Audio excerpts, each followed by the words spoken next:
Agradecer la invitación porque este probablemente es uno de los proyectos, en este caso de reforma constitucional, más relevantes que se ha discutido en democracia en este país sobre precisamente derechos humanos y orden público, pese a que no parece ni en el título ninguna de estas palabras, infraestructura crítica, rol de las Fuerzas Armadas y otro, pero los temas de fondo son precisamente el impacto que esta redefinición del rol de las Fuerzas Armadas puede tener en el ámbito de los derechos humanos, y esa va a ser precisamente la línea de mi argumentación, que es creo donde les puedo entregar mayor cantidad de elementos de juicio. Voy a referirme a tres temas. Uno es la oportunidad del proyecto, otro la adecuación del mismo para lograr los objetivos que se plantea, y en tercer lugar su compatibilidad o no con las obligaciones que tiene el Estado en materia de derechos humanos. La oportunidad, obviamente, uno debe evaluarla, y eso ustedes lo saben mucho mejor que cualquier otra persona en este país, en el marco del contexto que vive el país. Es decir, este proyecto no se está discutiendo en el aire, no se discute en abstracto, sino que se discute en un contexto político y social que tiene características particulares.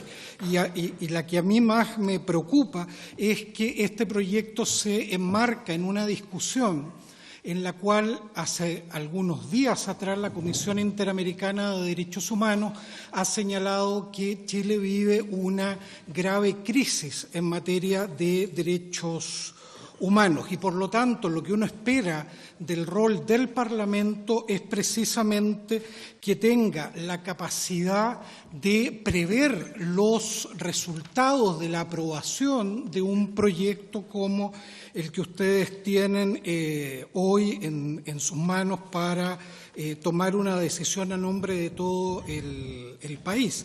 Y en ese sentido me parece que la aprobación de este proyecto genera un riesgo evidente desde el punto de vista de una reconfiguración del rol de las Fuerzas Armadas en Chile. Por lo tanto, me parece que la oportunidad del proyecto genera serias dudas. Es decir, plantear hoy, reformular cuál es el carácter, el sentido de la seguridad nacional, cuál es el rol que tiene las Fuerzas Armadas en materia de seguridad nacional en el contexto político actual, me parece que no es oportuno.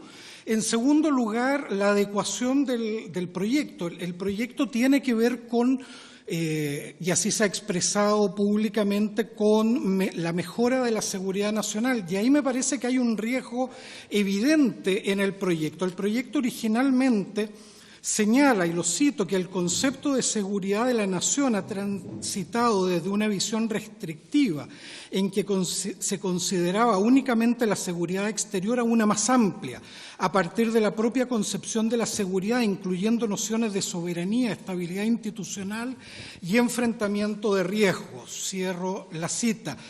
A mí lo que me preocupa es que el contexto nuevamente en el que se da esta discusión es el contexto de volver a una idea de seguridad nacional que habíamos trabajado insistentemente los últimos 30 años en delimitar y particularmente limitar el rol de las Fuerzas Armadas en democracia. Y en este sentido, este proyecto va explícitamente en contra de lo que había sido la actividad en este mismo Congreso. Es decir, el Congreso, cuando trabajó los temas de Fuerzas Armadas y particularmente los temas de seguridad, lo que venía haciendo era cada vez ir limitando este rol, y particularmente claro es lo que sucedió en la reforma constitucional del año 2005. Por lo tanto, la pregunta ahí es qué seguridad, qué se entiende por seguridad. Y cuando seguridad llega, la seguridad nacional, al tema de orden público, y cuando eso volvemos a enmarcarlo en un contexto extraordinariamente preocupante, es decir, un contexto donde hace algunos meses el presidente de la República hablaba de que estábamos en guerra, donde se ha citado al Consejo de Seguridad Nacional, donde además hace unos pocos días el presidente señalaba que había un riesgo evidente o inminente de que se quemara la Quinta Vergara, que además se iban a quemar los peajes y que en marzo se iba a quemar y destruir todo. En ese contexto es en el cual se discute un proyecto para reformular la idea de seguridad y el rol de las Fuerzas Armadas en labores de seguridad y orden público, en definitiva. Como aquí se ha señalado muy bien, no se puede separar la idea de orden público de la de seguridad porque está en la base del proyecto unir ambas cuestiones. Y desde ese punto de vista, un proyecto que no es oportuno, que no es adecuado para alcanzar el fin porque reformula el objeto mismo de la seguridad y lo transforma en un debate de orden público, me parece que hay también serias objeciones de su adecuación en términos de la obligación que tiene el Estado de prevenir violaciones de derechos humanos. ¿Por qué señalo esto? Porque aquí hay claramente se pueden formular objeciones al proyecto. ¿En qué sentido? Como lo señalaba la profesora Yáñez, muy bien, aquí lo que implica utilizar a las Fuerzas Armadas en labores de seguridad y, en definitiva, en labores de orden público, genera un problema de fondo. Los principios que rigen a las Fuerzas Armadas son el principio de necesidad militar y el principio de humanidad, y ambos deben ser compatibles, pero ¿bajo qué lógica? Cuando se habla de la proporcionalidad para las Fuerzas Armadas consiste en no provocar daños excesivos frente a la ventaja militar que se quiere obtener. Esto es doblegar al enemigo. Eso lo dice la Cruz Roja Internacional.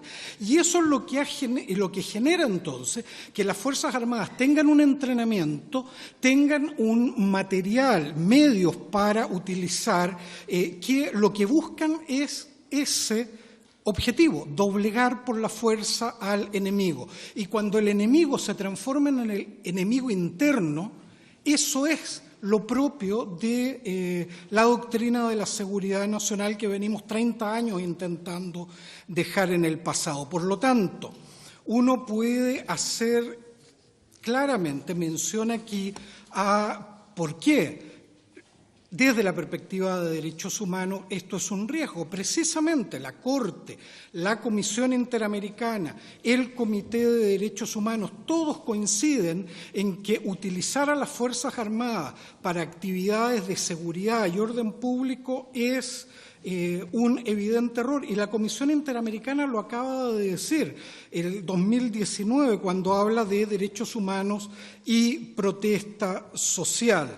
Y habla de que los argumentos adquieren mayor fuerza para que se excluya la participación de militares y Fuerzas Armadas. Uno podría decir la experiencia comparada, que dice, como muy bien ya se ha señalado aquí por el profesor Montero, lo señalaba, en Europa se utiliza, pero en contextos distintos. Nosotros tenemos contextos más similares aquí a lo que se usa las Fuerzas Armadas en Colombia, en México, en Brasil, en Centroamérica, y en todos esos casos ha sido un desastre. Pero uno pudiera decir que nuestras Fuerzas Armadas son distintas para su actuación en materia de seguridad cuando le toca actuar en el ámbito interno.